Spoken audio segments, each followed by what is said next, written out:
All right, so this is Andrew, and I'm going to show you and go over some of the Dissimilar hardware and bare metal restore with both Windows and kind of give a brief overview of how it works on the Mac as well.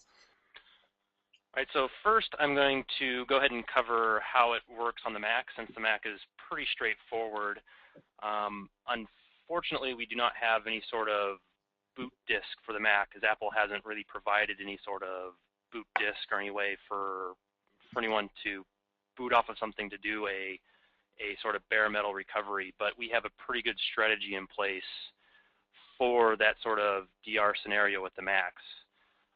What we recommend is we actually recommend making a copy of at least one boot drive for your Mac, make a copy to an external hard drive, and then you can use that external hard drive to boot whatever Mac happens to go down and start doing a disaster recovery restore from that external hard drive. So for example, just to kind of give you an overview of how that script would look, you would set up a script where you would select your boot drive as a source, and then your destination would be, say, an external hard drive.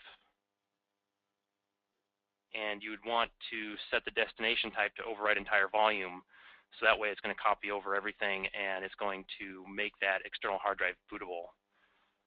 We did have a comment here, Andrew, too, that it says that you can use a USB stick 32 gigabytes to install Mac OS X to it. So right, you could do that as well, and so you could do it either way. So you could use the USB stick and you know, install the OS to an external hard drive and then install Retrospect on it. If you do happen to go with the copy script, one important note for the external hard drive is there's an option you need to make sure is deselected, otherwise the disk won't be bootable. And it's this ignore ownership on this volume. This needs to be unchecked, or otherwise you won't be able to boot off of the disk. But once you boot off of the external hard drive, you can bring up Retrospect. You can either bring up a client or you can bring it up locally, and then you can go through your restore that way. And also to kind of talk about dissimilar hardware with the Mac, we don't really have a dissimilar hardware agent, and that's because Mac hardware is pretty similar. So as long as the hardware can support the OS that you're restoring, then you should be able to restore to a different Mac. So that's pretty straightforward for how the Mac's going to work. If you need to do a live restore, however, we generally don't recommend live restores too often, just because you can boot from an external hard drive and then you can do a restore to an erase disk. So you're laying all the file, you're not overwriting anything, and it's a much cleaner restore process.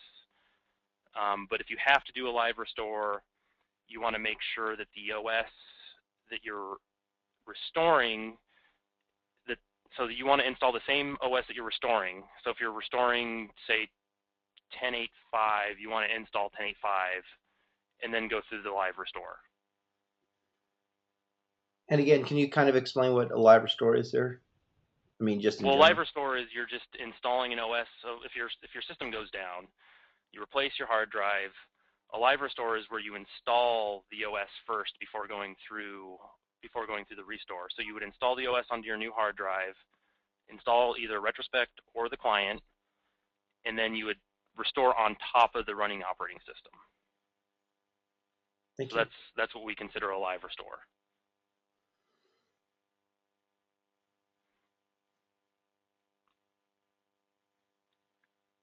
So from the Mac standpoint, that's all there is to it for the full system or dissimilar hardware restore.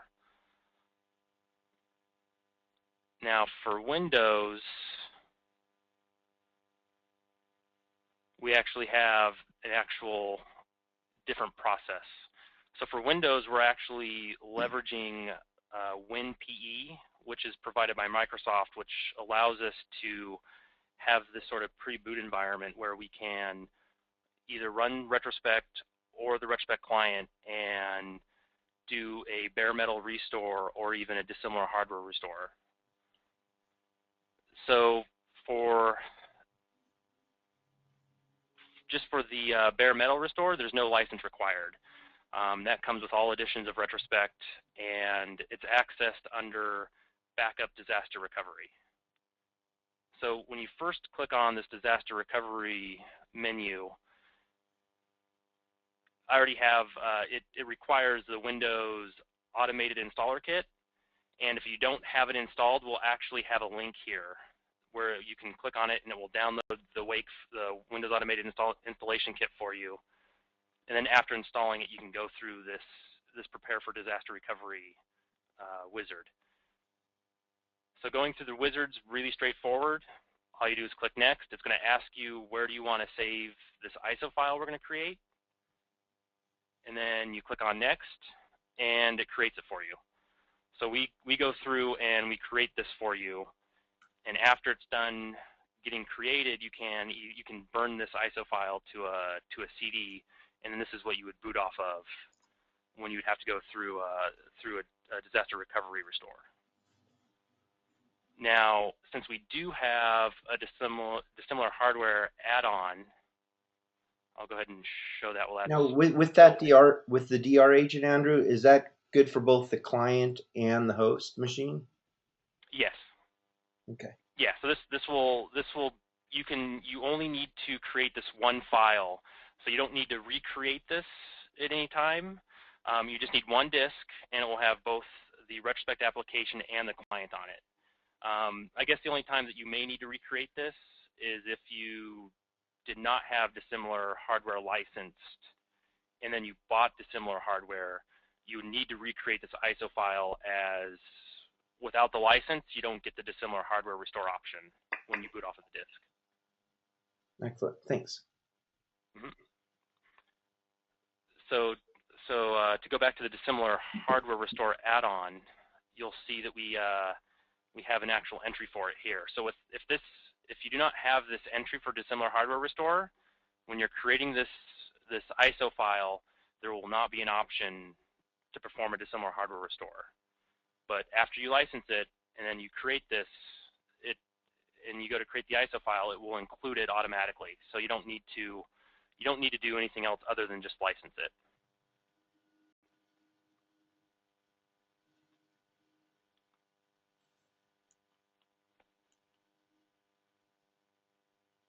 And then while that's still creating, I can show you on a different VM what the actual disaster recovery and Dissimilar hardware screens look like. So if this was a different machine that just went down, this is what it would look like going through the DR restore.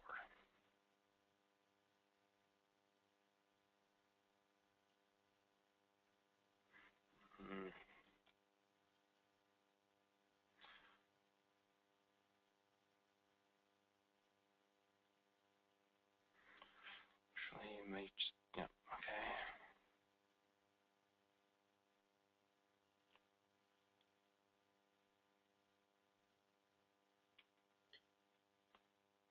And while some of you, this is going on, just so you guys know too, we have different versions. I probably should have put that on the deck. I'll make sure I get it out to you of the Dissimilar hardware agent. So, if they're running just a smaller disk-to-disk or professional license in a small network, we do have a specific version that you can build just for that and the attached clients. We have another one for our larger, the single server, small biz server, multi-server versions. So just we have a couple of flavors of the Dissimilar hardware to allow you guys to implement it in smaller situations, networks. And it does cover the host plus any connected clients.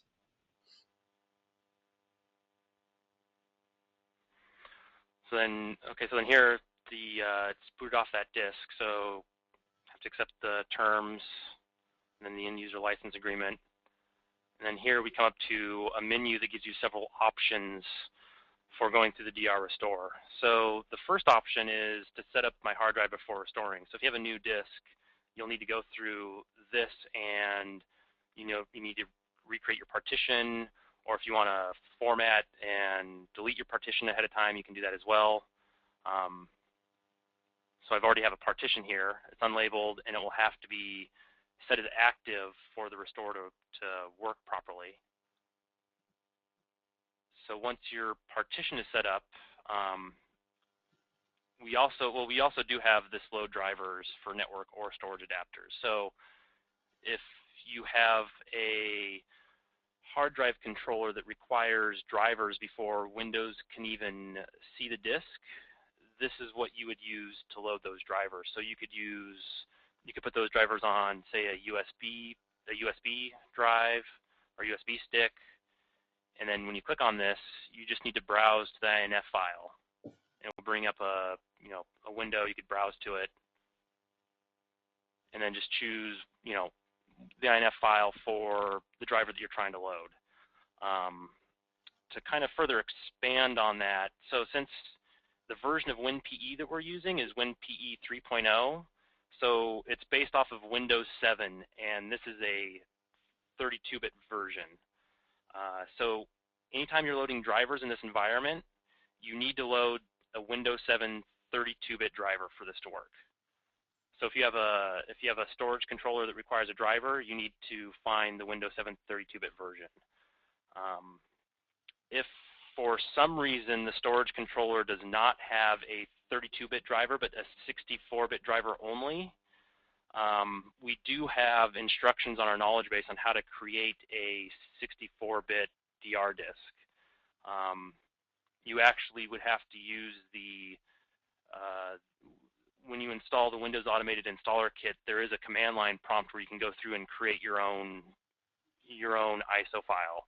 And we've given instructions on our knowledge base on how to do that. In the future, though, we will be including an option where when you go through to prepare for disaster recovery, you can select 32 versus 64-bit. So that way you don't have to create one manually. But for now, anything that you load, any driver that you load has to be for Windows 7 or Windows 2008 R2 32-bit. And so this will allow you, like I said, to either access your hard drive, or if you need to, or say if your backup is on a network share, and the WinPE environment doesn't have a driver for your NIC card, you can load the driver here. And then map network drive, this is where, like I was saying, if you need to access your backup set that's on a NAS or a network share, you can type in the UNC path, assign it a drive letter, and then enter in the username and password for that share.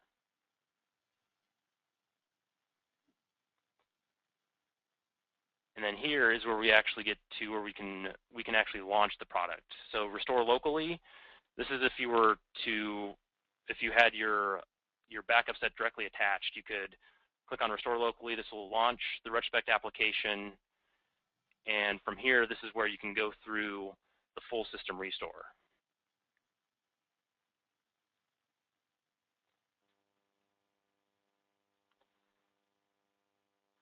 And one other thing to mention, since we're using this WinPE environment, Microsoft has an API that allows us to recreate the partition schemes in Windows 2008 and later, which is called the ASR writer. So this allows us to recreate the partitions of the original disk that was backed up.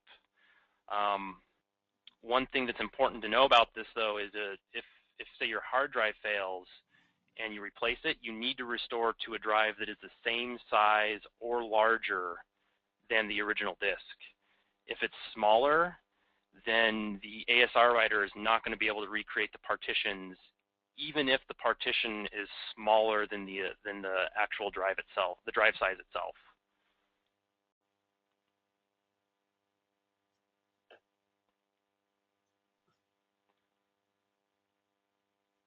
And again, everyone, just so you know, there's a lot of info going here. Obviously, Andrew's done it a few times.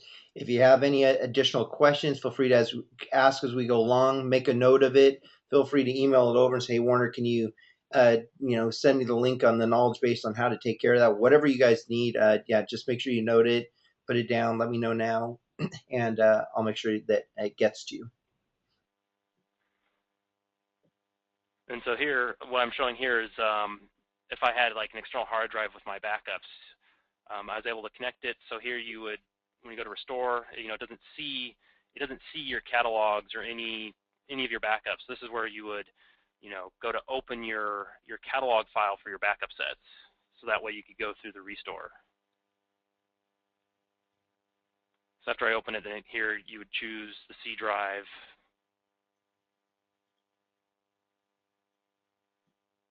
It's going to go through its matching, and then destination, you can choose that C drive. Now, one thing that's important, though, to notice is that since this is it's booted off of this CD, is that you may not get the right drive letters. So if you have multiple disks, that doesn't necessarily mean that drive C is going to be the disk that you want to restore to. So you want to really pay attention to what drive letters are getting assigned to what drive.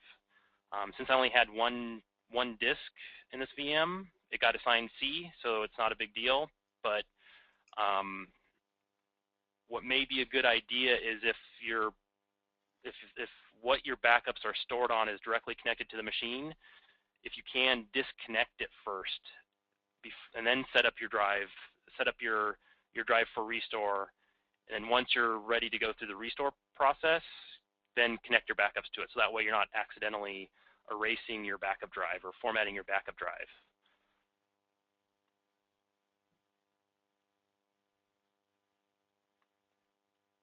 And then here it'll scan. There's already some information on that C drive, so that's why it's going through the scan. But with an empty drive, it wouldn't go through the scan because there'd be no files there.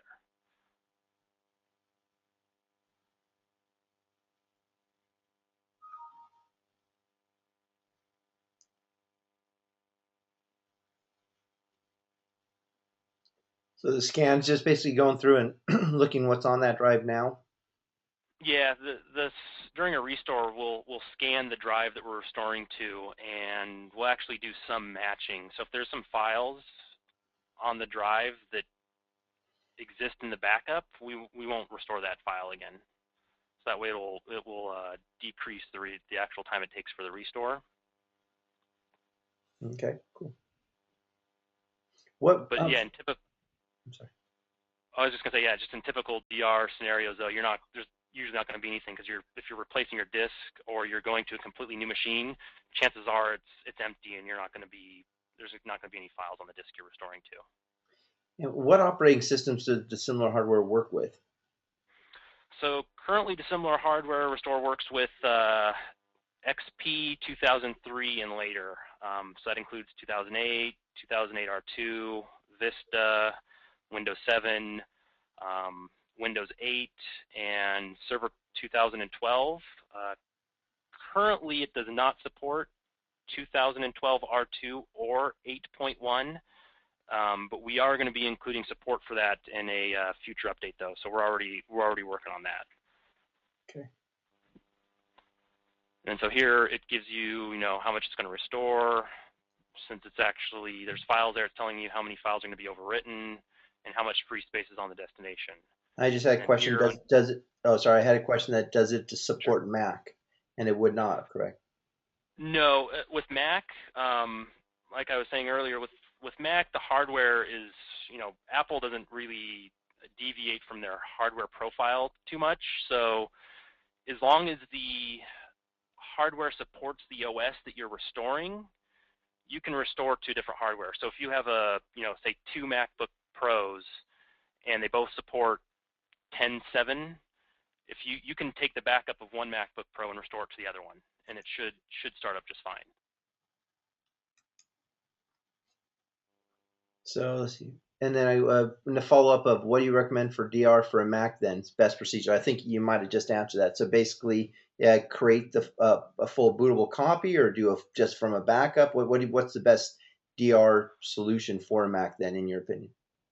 Well, the best DR solution would be to have some sort of either an external hard drive or a USB stick that has the OS already installed on it. So if you need to replace the disk, or you're going to a new machine, you boot off of this external hard drive, and then that way when you do the restore, you restore to an empty disk. So if that means you have to erase the disk ahead of time, or I guess most importantly, you're not you're not restoring on top of a running OS would be best practice.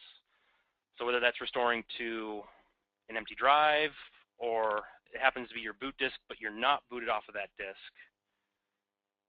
that would be ideal. So that way that you're not restoring on top of anything, there's nothing running, and it makes for a much more cleaner restore.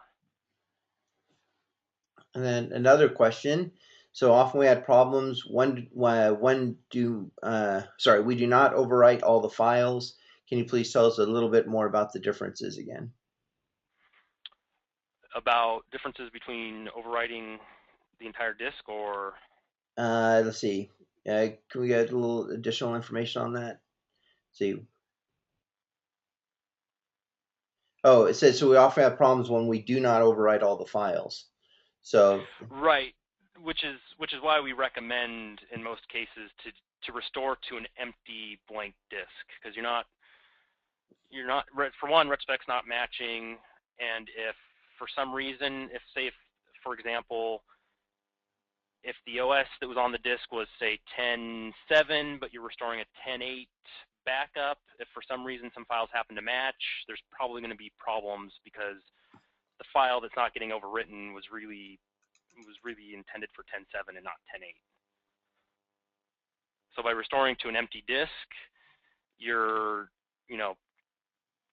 going to restore all the files that are in the backup. There's not going to be any chance of any other files that might not be overwritten because they match. So,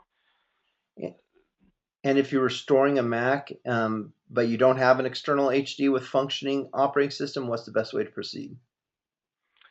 At that point, then you would do a live restore where if you had a failure, you would install the OS that you're going to restore. So if you have a backup of, like I was saying, like say 10.8.5, you would install 10.8.5, install Retrospect or the Retrospect client, and then restore on top of the running operating system. So it has to be the same OS that you backed up.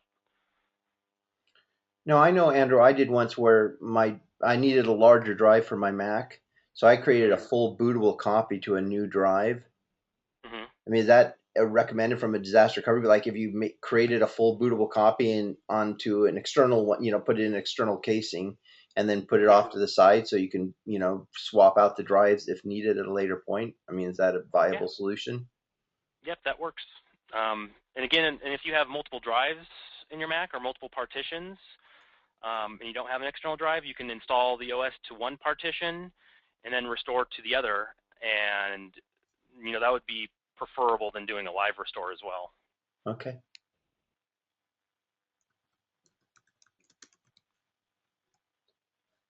I think that's it for questions for now. Sorry. Go on, Andrew. Okay, no, that's all right. So coming back to the Windows restore, I'm not going to go through this restore because it's going to take a while, but as you can see here, it says it's going to restore the Windows system state, the Windows security information. So after this is done with the restore, then if it wasn't a dissimilar hardware restore, you would just restart the OS or the machine, and it would come back up as it was at the time of backup. Now, if this was a dissimilar hardware restore, we actually have this adjust drivers to support new hardware. So when you click on this, this will bring up a separate application. It'll go through, it'll look at the disk on your machine, and if you don't have an OS, it'll come up with a message saying it can't find an OS. But here it says this will help you make, it lists Windows 2000, but it's really going to be XP or later. So here it can tell what operating system I have. So it's listing Windows Server 2008 R2 64-bit. It gives you some of the disk information. Click next, and then there's really two options. You can have it adjust the OS to new hardware automatically. So this just goes through a wizard and automatically applies the changes that it thinks it needs to make the OS bootable. So go through, take a look, and then you can apply the changes if you want, or if you're not sure about it, you can say, no, let me reconsider. But if you say yes, apply the changes physically, you can click next. It'll go through, and then that's it. It's done. But the other option,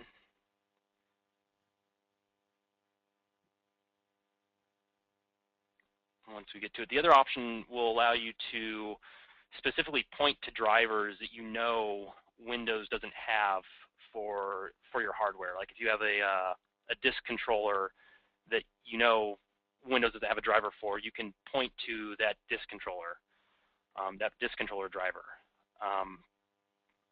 But this is where you would point to the driver for the OS that you're restoring. So even though this is Windows 7 2008 R2, if you were restoring a Windows 2012 backup, you would point to a Windows 2012 driver in this case. So when you just click on the plus here, then it would bring up, folder view. Then you can go through and choose the folder that includes your drivers.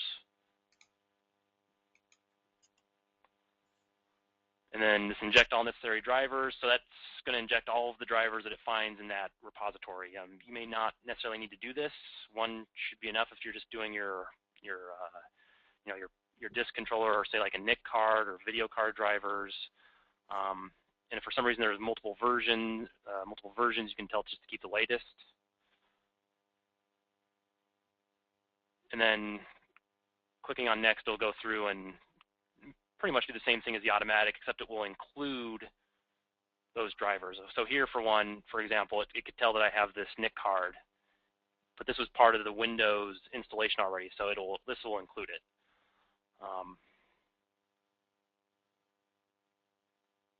The next, well, I already ran it, so I'm not gonna apply the changes physically. But then it'll run through, do the same thing, and once it's done, that's when you can restart the machine and it will come back up.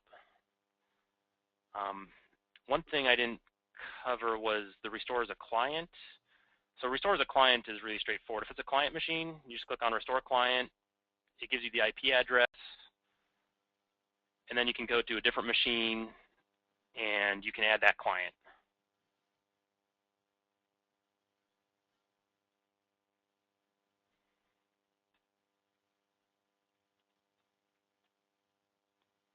And it's just giving it some random client name, and then it will ask you to set the password.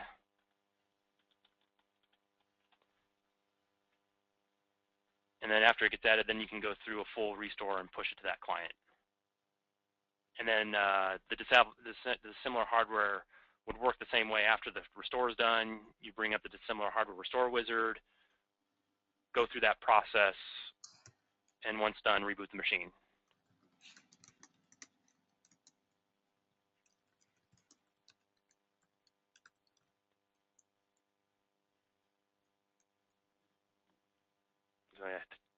So here, that's just showing you all the disks that are on that machine. And one other thing is, since this is a WinPE environment, there are some commands that you can run if needed. It's not generally needed all that often, but we included it just in case.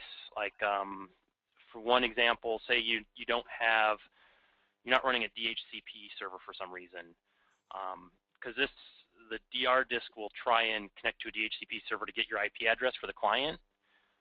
But if you don't have one, you can hold down Shift and click on Restore Locally, and this will bring up a command prompt. And from here, you can set a static IP address. And then that way, the client will have a static IP address, and you can restore to it. Or you can do other things through this window. You can run like diskpart if you want to use diskpart, a couple other Windows commands, but for the most part, it's not needed. That's pretty much it. I'm trying to think if there's anything that I missed. Let's see. So pretty straightforward. I mean, if there's any other questions, though, I'd be happy to answer any questions, though. Were there any additional questions out there? And again, from like now, and just to be clear, so if you had backed up a Windows 7 box, Hmm. you had the dissimilar hardware agent, you bought a brand new Windows 8 box, and you could take this, and when you restore back, when you do a full system restore to that new Windows 8 machine, it's going to return as your old Windows 7 machine. I mean, it's just going to look identical to it, right? The Windows 8 will be gone. Yeah, yeah, effectively, yeah. If you buy a new machine that comes with Windows 8 and you do this dissimilar hardware restore, it'll be running Windows 7 after the restore is done. Okay. Here's a question. Do you have any idea to rebuild, or if you have restore servers like HP ProLiant servers Gen 8? HP has implemented a repository drivers for RAID and network into separate RON on the machine, Hmm. and you could not integrate the drivers while you install the OS. So this is where the load drivers or network adapters would come into play. So you should be able to browse to where that repository is. Did you say where do you say the repository was? It said drivers for RAID and network on separate ROM. Let's see. So, um, yeah, restore Sounds servers like like HRN has implemented the repository drivers for RAID and network into a separate RON on the machine. That's all it says. RON so. RON. So he's saying that they're not accessible when Windows is being installed. Let's see. Source is implemented into this. So just yeah, it's in basically it's in a separate location and stuff, and you cannot integrate the drivers while you install the OS. Because if that location isn't if that location isn't available, you know, during the install of Windows, I mean, we're not going to be able to access it either unless it's somehow given like a drive letter or It, it's accessible it's in the um, ROM in the ROM. So in the ROM itself. yeah. To be honest, I'm not sure that's something we can try and investigate. I mean, we haven't tested a machine that has that sort of setup, but if you're able to download those drivers from HP's website, then that would be the solution. Then would be to download those drivers and put it on a USB stick and load those drivers for the NIC and the hard drive controller. So when you're loading them, just go there, go to that and pull them from there. Right. Is there Linux backup capability? There's Linux backup capability, but we don't have any sort of dissimilar hardware or DR disk for Linux at the moment. I'm not sure if that's on the roadmap or not. Sorry, and the question all was it's not. You're saying it's not possible to download it from the HP site, or Uh, sorry, I got a follow up question saying.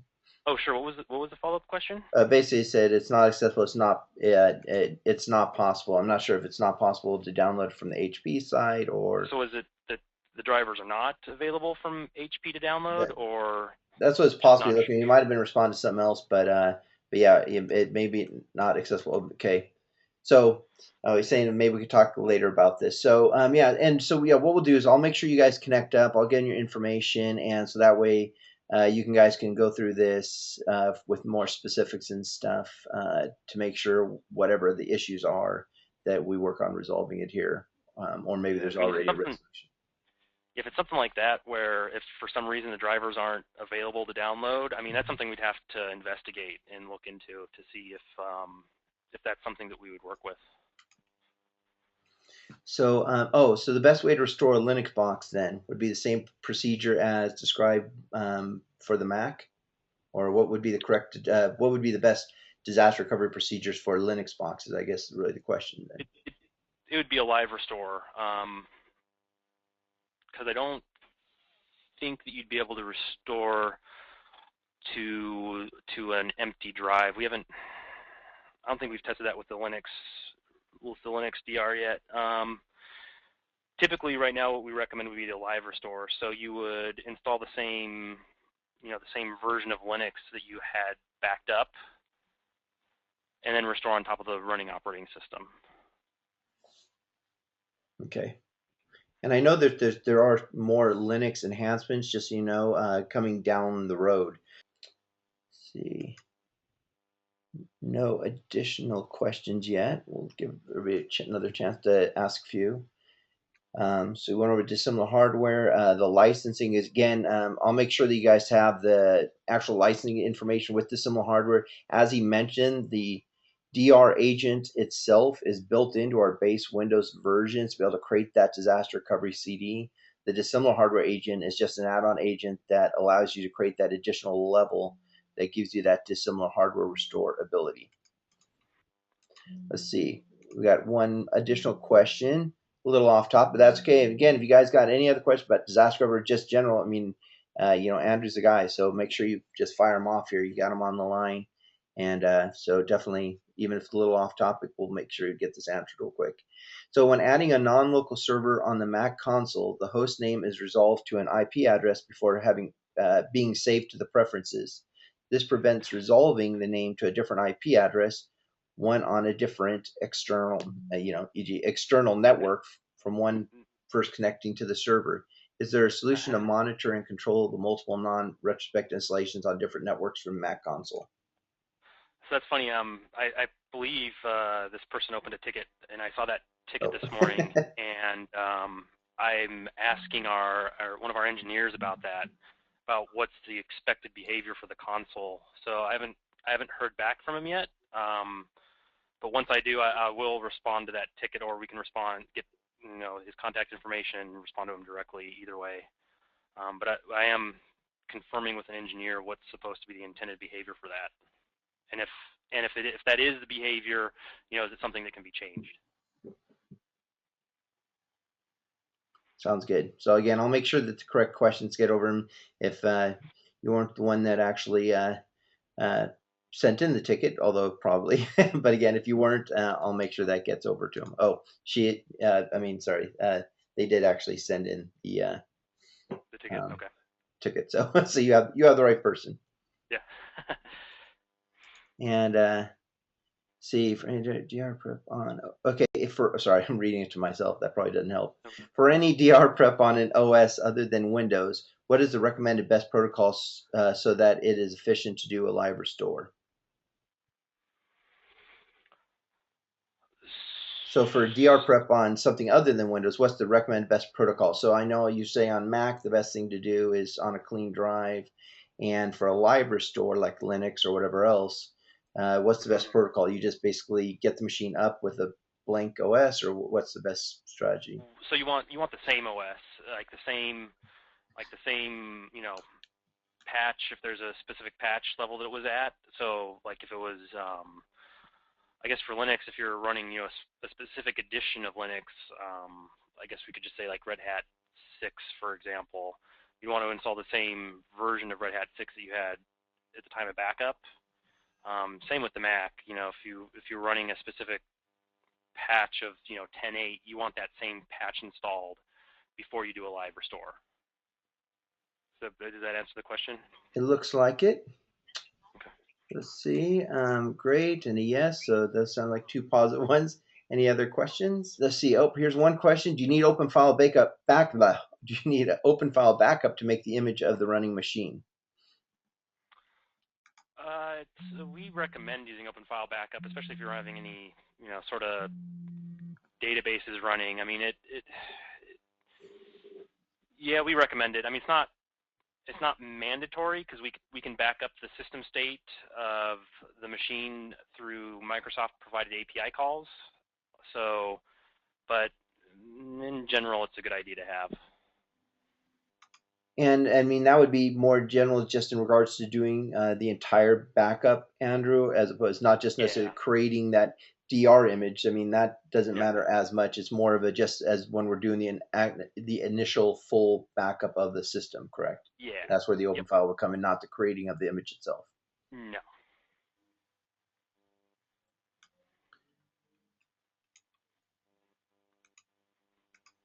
Okay, and